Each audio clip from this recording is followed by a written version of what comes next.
To trim a half square triangle using a Bloc Loc ruler, it is easiest if the seam allowance is pressed to one side. I usually do it towards the fabric that is darkest. The grid or the ruler has a sort of ridge that hooks into the seam allowance to keep it exactly straight. Align your ruler to where you want it to be. In this case, I'm trimming this half square triangle down to 4.25 inches, so I have a little wiggle room. Slide your ruler along.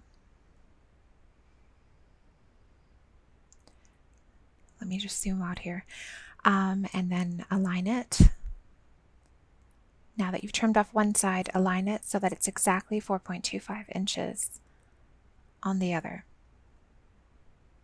Be very careful when trimming, just in case this is not your natural way of trimming.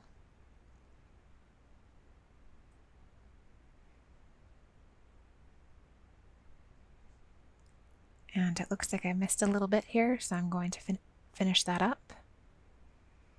Alright, so this half square triangle has now been completely trimmed using a Bloc Loc ruler.